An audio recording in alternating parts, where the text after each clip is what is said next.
Hi everyone. Today we'll be discussing a very important and very high topic, that is Barrett esophagus.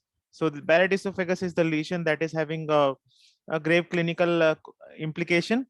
So we'll be talking regarding the Barrett esophagus pathogenesis, the clinical features, the complications, the diagnostic modalities, and a bit of treatment outlines. That all we'll be discussing in this particular video. So please give your valuable feedback at the end of the presentation and in the comment section. And also please don't forget to subscribe the channel for getting regular and interactive pathological videos. So let's start Barrett's esophagus. Barrett's esophagus is a complication of long-standing gastroesophageal reflux disease or GERD, and it requires endoscopic and histological correlation that is required.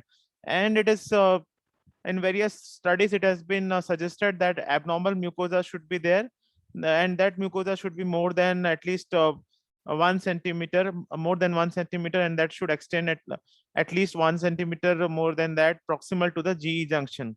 And apart from that, histological correlation for the diagnosis is also imperative. So both endoscopic evidence of abnormal mucosa and histological correlation both are required.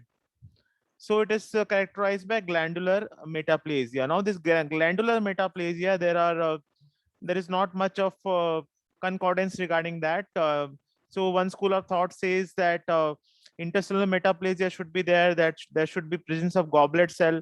And another school of thought says that any kind of a glandular metaplasia, even foveolar gastric metaplasia, that kind of epithelial change in the squamous mucosa of the esophagus, that is also enough to be characterized as Barrett esophagus. So just remember glandular metaplasia, that is the key word for the diagnosis of Barrett esophagus. So there are risk factors for the developments of Barrett esophagus. So Barrett esophagus may not develop in all the patients suffering from GERD.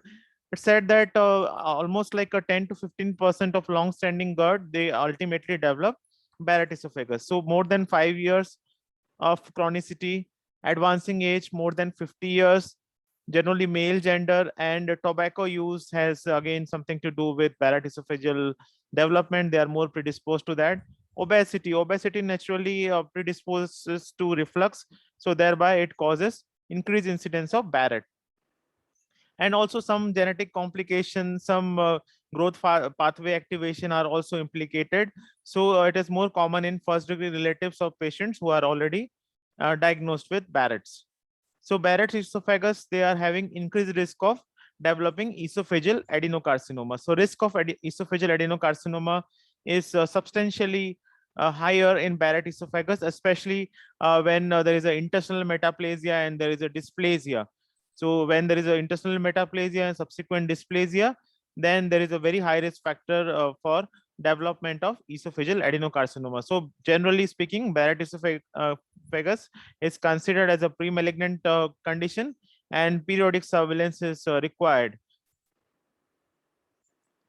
So Barrett's esophagus, based on the length of the segment involved, based on how much uh, segment of the esophagus is involved, it could be a long segment or it could be short segment. Long segment means more than 3 centimeter of esophagus is involved. Short segment implies less than 3 centimeter of esophagus involved. Now the importance of classification is that long segment Barrett's, naturally they are more likely to have transformation into malignancy or dysplasia and adenocarcinoma, whereas a short segment less than 3 centimeter, they are less likely to progress to dysplasia and carcinoma. And also the GERD symptoms, the reflux symptoms are not that pronounced in the short segment Barrett. So clinical features prompted by GERD symptoms, features of reflux, sudden waking up at the night, and chest pain, burning chest pain, all those features of GERD are seen in Barrett's as well. So grossly, if we evaluate the tongues or patches of red velvety mucosa, so that is the classical description. So remember this may be there in the vignettes.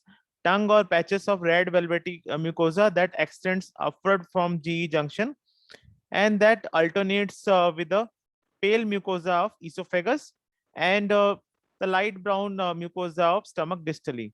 So and the mucosa of the Barrett is as such a red velvety mucosa.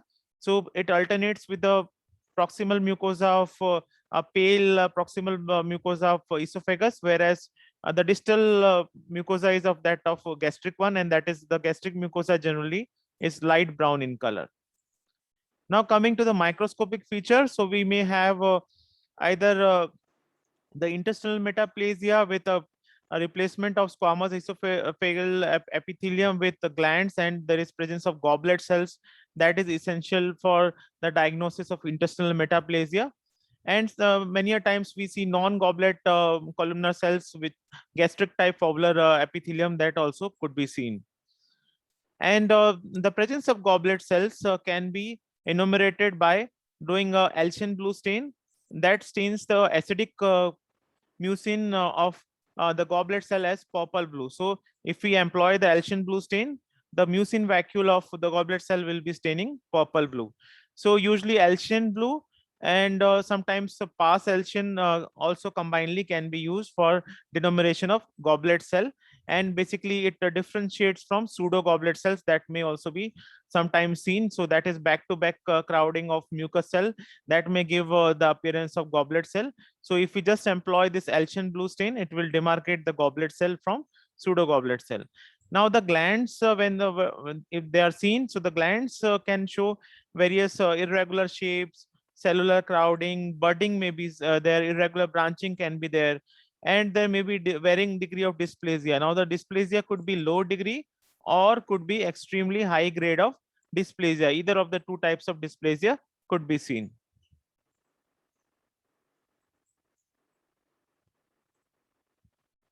Now endoscopic view showing red velvety mucosa. You can see the red velvety mucosa over here, and that alternates with the paler mucosa of squamous epithelium of esophagus. That is one endoscopic picture.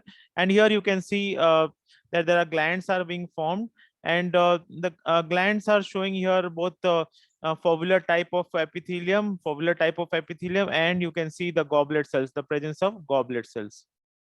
These are the goblet cells. So these are the glands with the goblet cells. So here there are both foveolar type and glandular type of and the intestinal type of epithelium is being shown over here. And this is a high power where you are seeing a gland with mucin vacuole kind of goblet cells are seen over here. So this, so we must have endoscopic evidence as well as we must have the histological evidence. Both are quite essential for the diagnosis of Barrett's esophagus, so that you should always keep in mind. So coming to the treatment aspect, Barrett esophagus patients should receive, they are usually treated with PPI, proton pump inhibitor 1 daily dose, and surveillance is always required. Surveillance is usually done with endoscopy. And for Barrett's esophagus without dysplasia, if there is no dysplasia, then endoscopic surveillance at the interval of 3 to 5 years is recommended. And endoscopic and for cases with dysplasia, then we have to treat it. Now what you will do, you will we can do endoscopic mucosal resection, or we can just do endoscopic ablation therapy. And if there is a very high grade dysplasia, now a low grade and high grade dysplasia, the treatment may differ. High grade dysplasia that is having much higher chances of transformation into intramucosal carcinoma and subsequently invasive carcinoma. Intramucosal carcinoma means the invasion into the lamina propria, and invasive carcinoma means the invasion into the muscular layer, muscularis propria layer. So high grade dysplasia are usually treated as a kind of intramucosal carcinoma. So coming to the case discussion to wrap up the presentation, a 55-year-old male presents to the physician complaining of burning chest pain that typically occurs after eating and radiates to the back. Occasionally, the pain and a slight cough awaken him from the sleep. He also complains of difficulty swallowing, and particularly solid foods are difficult to swallow. The patient has had symptoms for several years, but they seem to be worsening. Endoscopy reveals an upward shift of G junction or Z line, what is the most likely diagnosis? So important feature, let us come to that. Burning chest pain radiating to the neck, and the patient is having pain and that is awakening him from the sleep. Some kind of a respiratory symptoms are also there. And the patient had symptoms for many years, so long standing GERD is there. And the endoscopy reveals upward shift of GE junction. So there is all the symptoms are of uh, the gastroesophageal reflux disease, plus we are getting endoscopic evidence of uh, Barrett. Here there is a Z line refers to a kind of a zigzag impression present at squamocolumnar junction. It usually signifies a kind of squamocolumnar junction. It is called as a Z line many a times. It is a kind of a zigzag impression that denotes the histological transformation of squamous and columnar epithelium.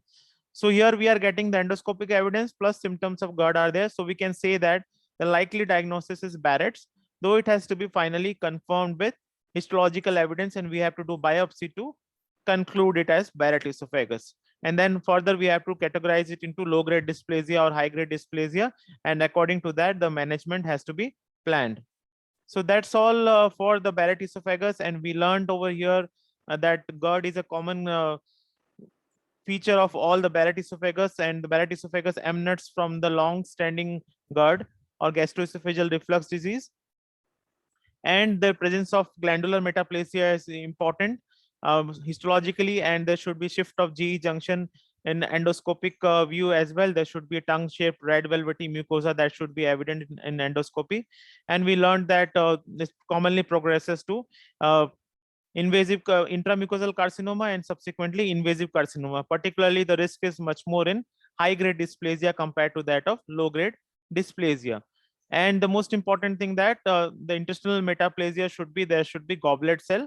So presence of intestinal metaplasia with dysplasia should be there for the malignant transformation. Or we may also say Barrett esophagus if there is